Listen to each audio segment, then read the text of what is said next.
Welcome to a new edition of the Neon Jazz interview series with Kansas City Jazz trumpeter Trent Austin. This celebrated trumpet artist, educator, clinician, and entrepreneur is a true Renaissance man. For decades, he has been at it with brilliant performances and recordings in both the jazz and classical music worlds. This prodigy has been at it for decades and was hugely swayed by jazz saint Clark Terry. He's also a business owner and has been in Kansas City for about 3 years now.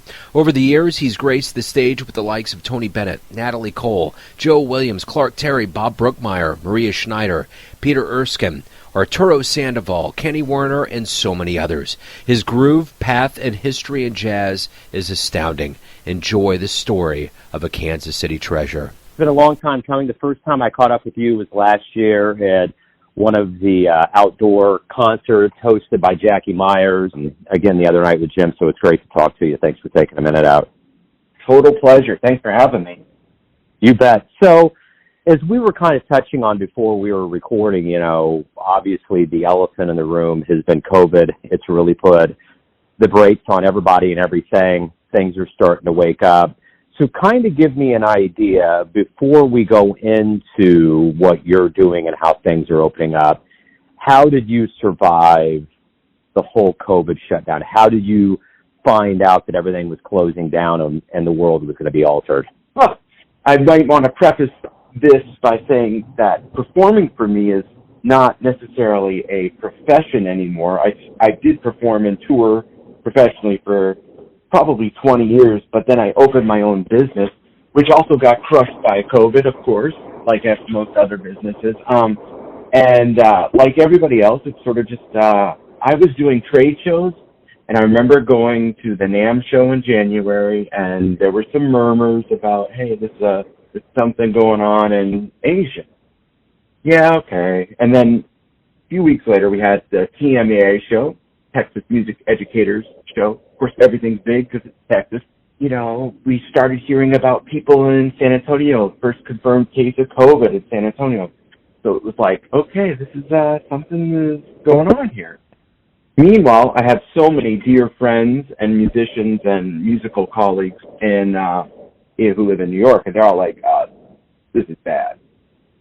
So, you know, it was March 23rd, I think, when Mayor Lucas sort of imposed the shutdown. And I know that because it was like the day before my birthday. Happy birthday, you know, stay home for a while.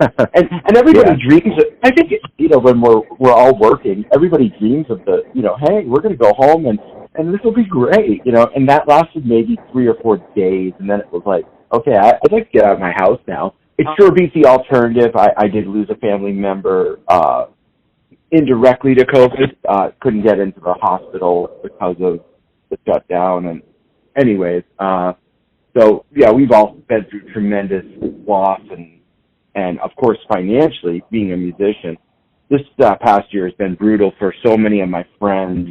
I was fortunate because I have my own business. Even though we took a hit, it's still, you know, it was predictable. So I could, you know, cash into the emergency fund and survive. It is encouraging to finally be playing again. I think I saw you last week with Jim's trio out in OP.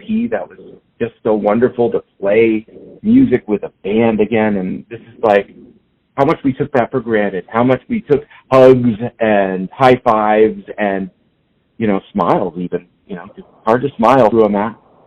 Yeah, it's been a ride, man, and it is good to see everything opening up. And speaking of, yes, sir. You are starting to play. So talk to me a little bit about your itinerary right now, what you're hoping as things continue to open up and get a little better. Yeah, I think people see the trumpet and they think of it as being like a garden hose, as a spreading machine of germs. But in all actuality, it's actually quite contained because we do have this thing called the condensation valve or spit. So now that people understand that it's a fairly safe instrument to be around, maybe people musically might say differently, but, you know, I'm starting to play a little bit more. Like, for instance, this Friday, I will be with Jackie at Corvino, and we played at the French Market last week. So that's this Friday's Corvino. I don't do a lot of playing. I'd hope to do a little bit more. Obviously, my professional world ties me up quite significantly. But I do know that we're doing with Clint Ashlock and Daniel Dismore and I think Stan Kessler, we're doing a trumpet summit at the Blue Room on August 7th. That's, I think, Saturday evening. And after that, I know I'm playing with my buddy Brad Gregory's awesome sextet at the Westport Coffee House on August 15th. So these are just off the top of my head. I might have a few more in the works. There's other things in the works as well. You know, I've only been in Kansas City for 3 years. You know, one of those years was taken from a pandemic, so it's just establishing, you know, working professional relationships with other musicians is taking a little bit more time because, you know, you can't jam with people, you can't hang out with people, you can't get the vibe of how other people like or maybe don't like you the way you play. But I think that's starting to change. So you have your own business, which is a lion's share of what you do. Talk to me a little bit about your business, when it began, and kind of what you do. I've always been a gearhead, and I've always been fascinated. In high school, I dropped my mouthpiece, and my dad and I made a mouthpiece on a metal lathe in his garage. So I sort of tabled that for many years until I worked. I'm a performing artist with a few companies, but one of the companies was like, wow, you're really good at selling these instruments for us. You should open your business. And I said, nah. And they said, well, we'll give you exclusive rights for 3 years on our product. And I was like, okay, I'll open it. So my business, which is called Austin Custom Brass, is basically like if you go to like a bike pro shop, like a real high-end, you know, like one of my friend's companies, Elite Cycling in, I think it's Leawood. It's like, you know, they have super high-end bikes and great service. That's what we do. We are mostly online sales, although we do have, you know, again, finally, some good walk-in traffic from the Missouri and Kansas contingency, which is great. But basically, we're an online pro shop that caters mostly to trumpet players throughout the world. For instance, we're selling a horn to Japan today. We sold something this morning to someone in Virginia. We sold another horn to someone in Colorado. I mean, we have a lot of spread, which is really fortunate because I know a bunch of my friends during the pandemic, they had, you know, more of a brick and mortar show up, an experience shop. You have to go and experience. Some of my friends had to close their business or suffered tremendous losses because of the pandemic. So we've been fortunate. We pivoted pretty efficiently into the pandemic world. So, and the world is so small with all of the tools online via social media and live conferencing. It's never as good as like hanging out and, you know, hanging in the shop and having me make you a cup of coffee while you play trumpet. But we're making do. We're very, very, very fortunate because I have an amazing team, ridiculously good team. And all of the people that work at the shop are fine musicians as well. You might know one of the trumpet players, Nate Null works for me. Yeah. Great young trumpet player, trumpet star, I think, in the making for sure. Yeah, he is. He's wonderful. Yeah, and he has new material coming out. Yes. So you've been here for 3 years, as you've mentioned. Let's go back to the beginnings of your life. Where were you born and raised? I was born in Massachusetts, but moved to Maine when I was 3 years old. So I grew up in central Maine, near Bangor, Maine. And yes, I said that correctly. So you can always tell somebody's been to Maine because they'll say Bangor instead of Banga. So, I was very, very fortunate to be exposed to jazz music when I was young. And our high school jazz, we didn't have a football team in my high school. Now they have a football team, and the music program isn't as good. I won't go into that any further than that. When I was a freshman at my high school, we had 4 high school jazz bands. We had 10 combos, 3 vocal jazz choirs.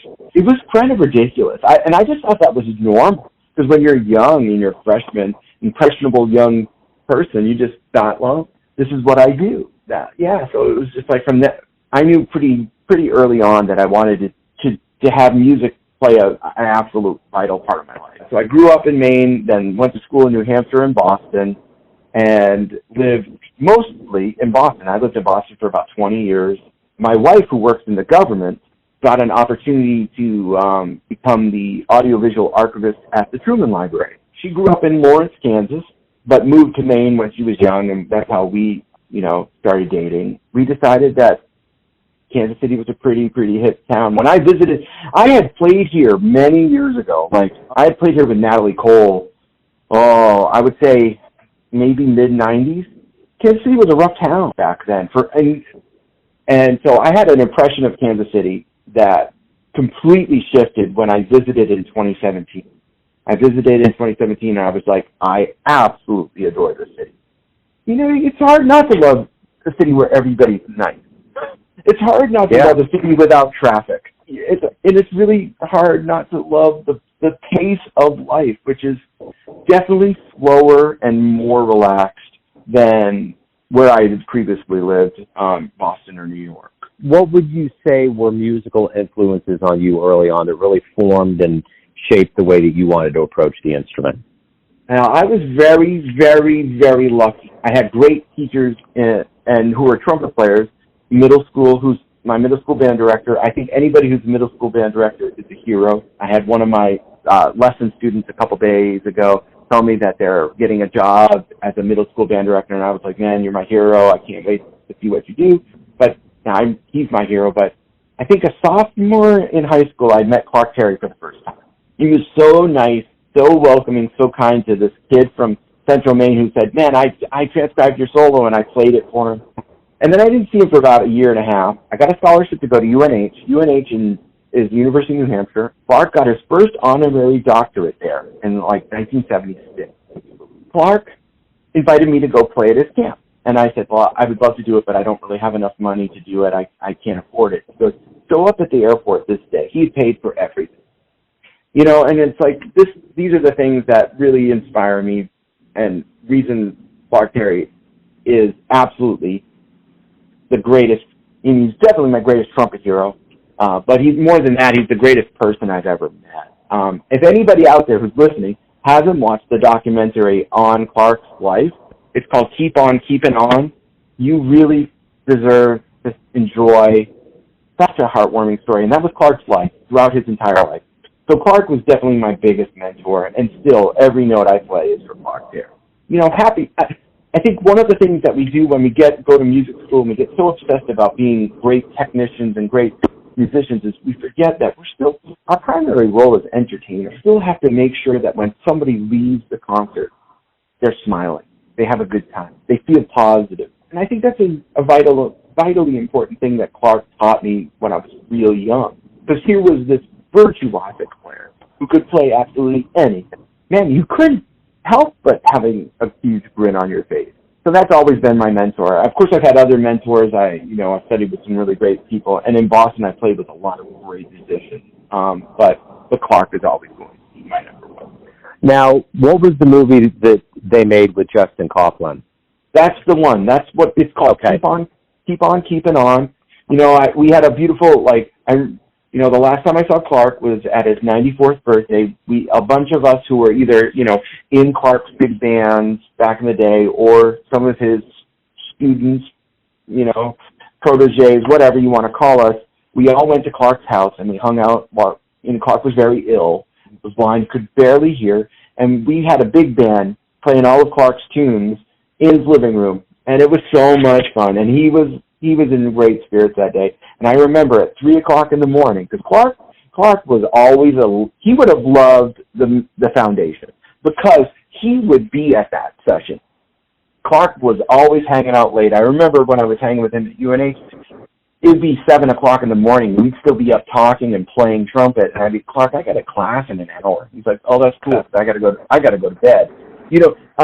But I remember my last great moment with Clark was, just playing for him, and Justin and I were playing with I think it was Greg Gisbert was playing with us, Sylvia, his drummer, in Clark's bedroom. We were just all jamming, and he was singing along and just having a great time. That's the thing. Music is such a powerful thing, and maybe one of the best things that will come out of this pandemic. Kansas City's always, at least what I've seen, has been a great town of supporting live music. And honestly, I think it's better than other cities I've lived in. But I think now, post-pandemic, it's even more powerful because people realize we didn't have that experience. Yeah, maybe you had it like when you came to Jackie's gig at Dielectric, like dialectic engineering, or, we saw things on YouTube or Facebook Live, but going to a live concert, going to Corvino, having their burger, and, and just like sitting down and listening to a great group, or going to the Green Lady, or going to the Dolphin, or going to the Blue Room. The Kansas City they're spoiled. There's a tremendous amount of musical venues to play and go in and support. Almost to the point where it's hard to pick and choose where you go every night. It's a good problem to have, for sure. So what was the first live jazz show you ever saw that blew you away, that made you think, man, that's it? April 24th, 1989. And you say, this is the day I thought I wanted to be a trumpet player, because I actually got to play. Maynard Ferguson played a concert at my high school with his high voltage group. It was like, he didn't have a big band at the time, but he had a small, it was almost like a fusion group. And actually they put some really good stuff out that I've now listened to later on, Of course, Maynard, as most trumpet players, idolize Maynard, and arguably early Maynard Ferguson's the best brass playing you'll ever hear, and never can be replicated. But, it was kind of cheesy back then. But at the end of the night, the big band got to play Rocky. So it was the high school band. Fourth trumpet player got sick. And so I got to sit in and play fourth trumpet player on Rocky. So that was the day I knew I wanted to be a professional musician. So, but yeah, that was my first concert. And I remember seeing Winton up in University of Maine. Now, I grew up in a very rural area. So there wasn't a lot of access to concerts in a year-long basis, but I did go to this great summer program, which I think is still around, called the Maine Jazz Camp. The Maine Jazz Camp had world-class faculty members. My first two real trumpet teachers outside of my middle school band director were Bob and Chuck Finley. And Chuck Finley is probably the most recorded trumpet player in history on any pop album in the 70s or 80s. And Bob Finley was the second trumpet player with Herb Alpert's group. So, and also on thousands of movies and stuff, both really high, world-class trumpet players. But they liked to vacation in Maine. So they went and they taught at this camp and they hung out. And so it was like, that was my experience. And it was just still very, very fortunate. It's amazing. I truly believe this more and more, and I actually put it on my show this week. Kind of Blue opened up millions of doors to every possible mind that wanted to get involved with jazz. It has to be one of the most seminal recordings of all time, the baptismal in jazz. I think Maynard Ferguson, for working musicians, is one of the most prolific performers that turned the light bulb on for a lot of people. I genuinely believe that. I have asked this question a lot, and I can't believe how many people say Maynard. He has to be one of the most active musicians ever. Yes. Well, and the thing that Clark told me, Clark had Clark originally, it was a choice between him and Doc Severinsen for the Tonight Show band to be the leader. Yeah. They didn't choose Clark because he was black. Yeah. And to this day, Doc, and I'm friends with Doc as well. It's just the trumpet world is very small. But Doc says he idolizes Clark and he respects Clark. He would always have Clark guest solo on the Tonight Show when Clark was in town because he respects Clark so much, and he kind of knows that Clark should have got the gig. Clark was the first African-American trumpet player in a studio orchestra. He didn't miss a note for 8 years, he told me. But because he was black, he didn't get the gig. Yeah. But because of that, he ended up turning to education, and there was a point in Clark's life where he would do 300 days a year on the road. And Maynard was the same. This advent of the Stan Kenton sort of big band, stage band thing, and then with Maynard was out there touring all the time. And he had popularity because he crossed over. Some people will say, okay, it's kind of cheesy. And he played the Battlestar Galactica theme, but it's still Maynard. It's still soul pouring out of his horn, no matter what he's playing. Duke Ellington said it perfectly. There's two types of music in the world, good and the other kind. Now, you don't have to call it bad. You just say it's the other kind. But those guys proliferated the music, and also think about the stage presence that someone like Maynard had. He was completely captivating. Again, entertainer. So I think a lot of us hardcore improvisational musicians have to understand we still need to entertain. We still need to make sure that people connect with us. More than just, oh, wow, that person's a great player. It's more like that person's just so much fun to play and enjoy and listen with. You know, I want people, that's my end goal in what I do as a performer. I want everybody to leave with a smile. Right on. That's beautiful. So, you know, the one thing about you is you have been around a lot of brass. I mean, just being taught by the Saint, Clark Terry, and all of these things. You know, you've been around, like you said, Natalie Cole, Tony Bennett, Bob Brookmeyer, Peter Erskine, Hal Galper, Dick Oates. So let me ask you this. You know, you're in a position with all these younger cats. Like when I was watching you play, you are in a position by either osmosis or direct talking to mentor and be an educator with your experience. What did these older legends and luminaries and cats that were really at the top of their game teach you, whether it was advertently or inadvertently, about not only being a musician, but about being a person that has helped you teach the younger people around you?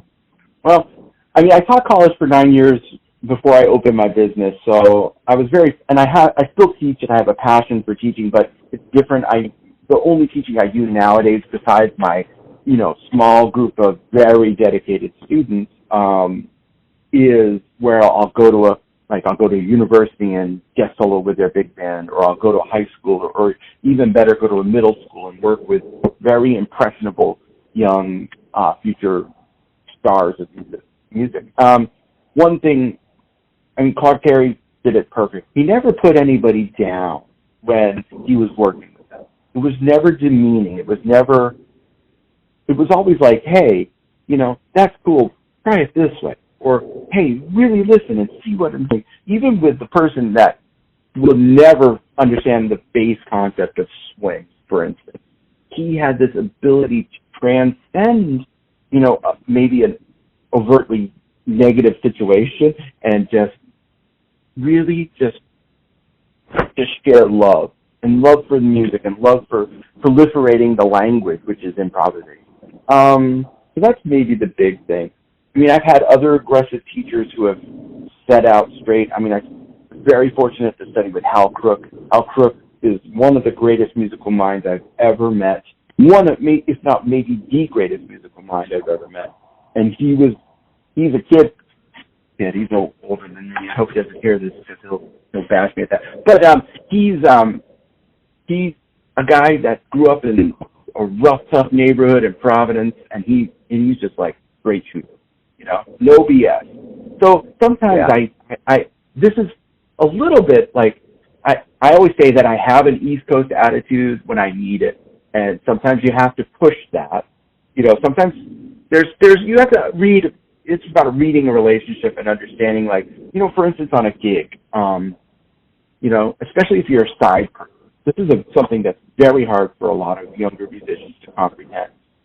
The side person job on a performance really is to make sure that the leader is incredibly comfortable. You don't really, it's not your gig. It's not your gig. So if you're playing as a side man or woman, you know, understand that. It's not your time to shine. You could still play you and be you, but you can't be the full you.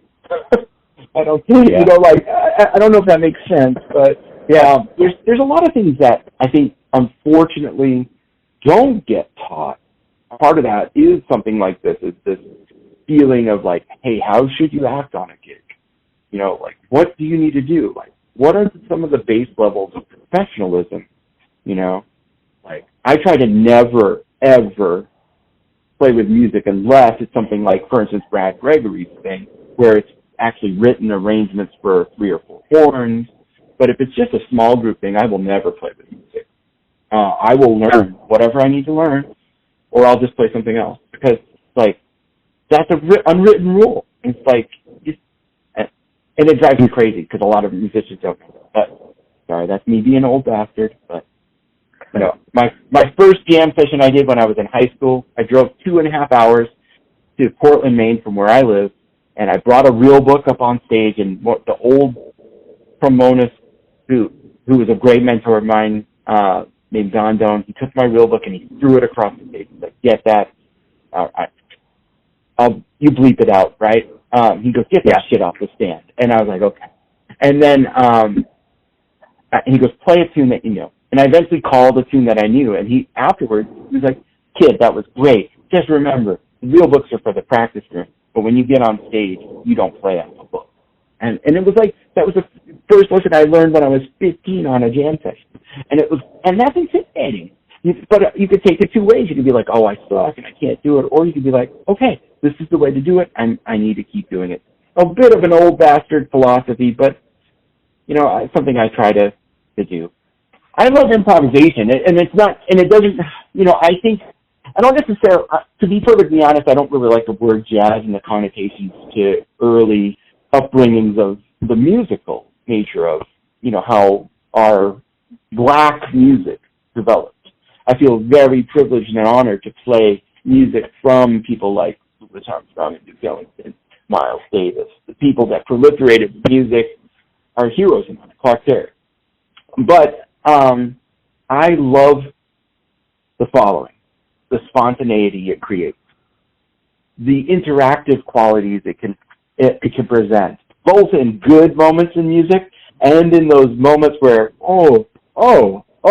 like, for instance, when you came and saw us play in OT, we started a tune, and I know the tune, but I've always played it in an uncommon key, and I wasn't listening well enough to hear that the rhythm section was playing in really the right key. So I started playing. I was like, oh, geez, they're in another key. And like within a measure, I moved away from the wrong key, but it was like one of those things that you have to be on your toes at all times when you're in a group performance, because you just don't know what will happen. And you have to also be willing to be humble enough to get yourself outside of your own shell so you can experience those good moments. And that's the thing that over the pandemic I've really lost, because I haven't played enough with other musicians. So, and this is the thing that I think a lot of us musicians who are fully coming back to the scene post-pandemic are experiencing. Like, we've got, you know, a ton of chops going on, but there's always this line that there's a great saxophone teacher at Berkeley named John Laporta. He said this to a drummer once in a rehearsal: the good thing is you got a lot of chops. The bad thing is you got a lot of chops. And so part of what's happening, I think, at least for anybody who has like dedicated themselves to practicing over the previous 16 months or so, is that, you know, all of a sudden we've got a lot more stuff under our you know, fingers, and so it's like, okay, bring it on. And then you get into a group and you're like, maybe I shouldn't do that.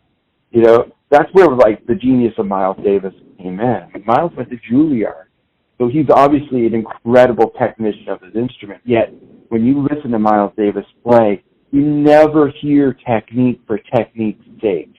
Everything he played had the intention of what the music needed. And so that's like as deep as you could ever dig into music. And that's something he instilled in all of his musicians, the future influencers, like guys like Wayne Shorter and Herbie Hancock, and John Coltrane. That he was the proponent of that, like Korea. And like, yeah, you could just think of the who's who plays with Miles. But yeah, those are the sort of levels that I would love to attain, but I'll never will. But that's the great thing about playing improvisational music, that you have that ability to create on the fly, to move on the fly, to be agile, to be flexible enough if stuff throws you a curveball, you know? Hit it the right field and just be happy with a single instead of the home run. If you could get into a time machine, if the Jazz DeLorean pulls up in front of your house and we get off the phone, and you could go anywhere you want, where were you going to go? Who are you going to go see live in the annals of jazz, and who would you want to talk to when they get off stage? I'm not even going there. I'm going to go hang with Bach. Because you have to understand that Bach and Beethoven, especially Bach and Beethoven, not only are they probably the two greatest musical minds that they're two of the greatest. They were great improvisers. Bach's harpsichord cadenza in one of the Brandenburg concerti was literally him improvising and then writing down the line. He was doing that to show off the new purchase of the harpsichord for his church. So, and if you listen to that, you'll have to find, I can't remember, is it, shame I can't remember the exact number of the Brandenburg concerti. It's 2 or 5. And you can listen to the harpsichord cadenza, and it sounds like, it almost sounds like Eddie Van Halen spread it.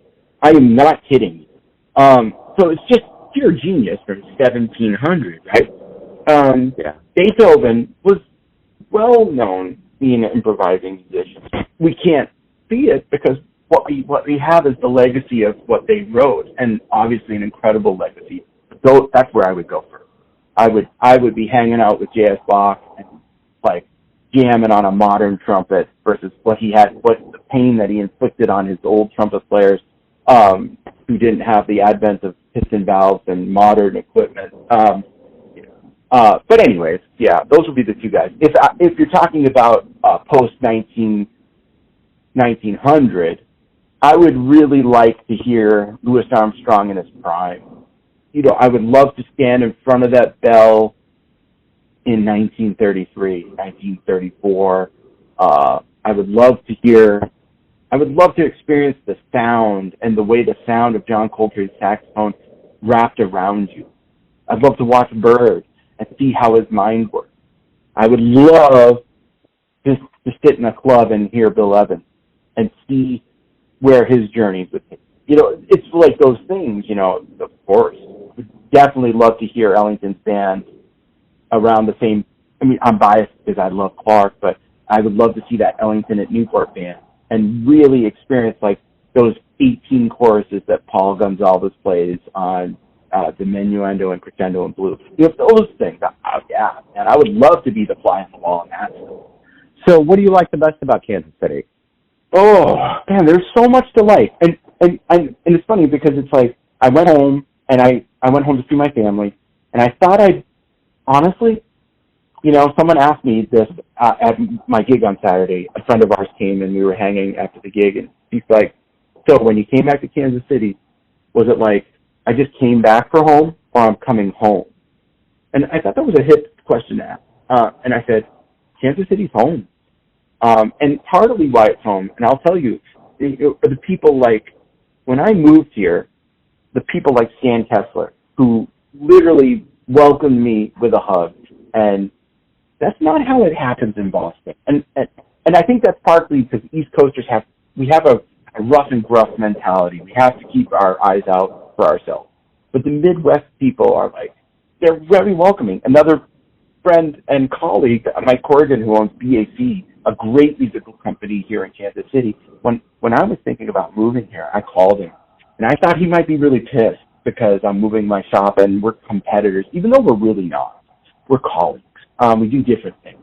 And Mike was like, man, this is so great. You should check out this.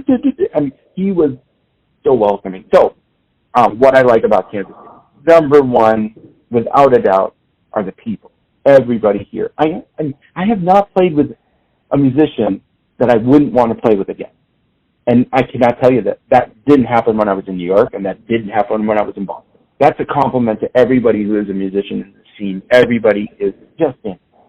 There's no traffic. We got out of the airport in Boston. It was 7 o'clock at night, and it was like we had to drive to a restaurant. It was like 6 miles away, and it took 45 minutes. And I was like, I don't miss that. The cost of living here. You can be a musician and actually live in Kansas City. You cannot be a musician and live. That's another reason I opened my business, and I don't regret opening my business. I absolutely love and adore what I do, even more than playing. You couldn't live. I was working when I was gigging in Boston. I was playing 5-6 nights a week, and I was barely paying my rent.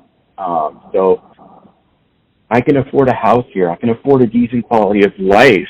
So that's, and it's a really cosmopolitan city. There's so much going on. And great art museum, an incredible concert hall, a good ballet. Like these things, one of the best, the Truman Library, hopefully when it reopens again, people go to it because the renovations they did on this library are incredible. I mean, it's a great experience for one of the most important Americans who's ever lived. So those are the things that there's great food, there's great, obviously music scene. It's vibrant, it's alive, it's happening. And big thing on the music thing, which I already mentioned, super positive, it's a joy. Every day is a joy. So very, very, very blessed. Beautiful. So everyone has a perception or an idea of who they think you are, your family, your friends, your fans, your clients, your students, but ultimately you live your life. Who do you think you are? I think I'm a trumpet geek. That's who I am. I mean, I don't even have to hesitate, man. So I think I'm just trying to be a happy person and trying to be thankful for every day. And I think that also has changed, to be 100% honest, since I've moved here. We all think when we're young, we want to be the best. I want to be the best musician in the world. And then you realize you're not the best musician. And then you also realize it's not a competition between you and, say, Wynton Marsalis. It's a competition between you today and you tomorrow. Once you realize that, once you get over that fact, then that's where the true beauty of being an artist can be, where you could provide this different space as a performer. And I think that's another reason why I love doing my quote-unquote day job. So when I perform in a different headspace than when I was working and gigging and playing. Even when I was gigging, playing, I'm going to play Carnegie Hall. Great, that's awesome. And I'm not joking. It was like a weird sort of you have no idea how lucky you are. Now, when I'm playing, I'm like, I'm so thankful to be playing. Especially now, to be 100% true, Joe. We live without being able to play. What a treat. I mean, the first time I played with 5 musicians post-pandemic, I was just bald. I was a baby. I mean, it was like, oh my God, I've missed it so much. And we hope that we can convey that same feeling of how much we appreciate it to the audience. Do we appreciate so much more now because we didn't get to see you for so long? Beautiful. Trent, that's a great way to wrap everything up. Hey, man, thank you for taking some time out. I really appreciate it. Thank you. And thank you so much for all you do to proliferate such an incredible scene. You should really give yourself a pat on the back because it's people like you who make the scene the way it is. So, and that's not me just kissing your ass. I mean that in 100% sincerity. Thanks for listening and tuning in to another Neon Jazz interview, where we give you a bit of insight into the finest players in Boston, Maine, Kansas City, and spots all over the world, giving fans all that jazz. And thanks to Trent for his time, music, and story. If you want to hear more interviews, go to Famous Interviews with Joe Domino in the iTunes Store. Visit neonjazz at youtube.com, and for everything Neon Jazz all the time, go to the neonjazz.blogspot.com. Until next time, enjoy the jazz, my friends.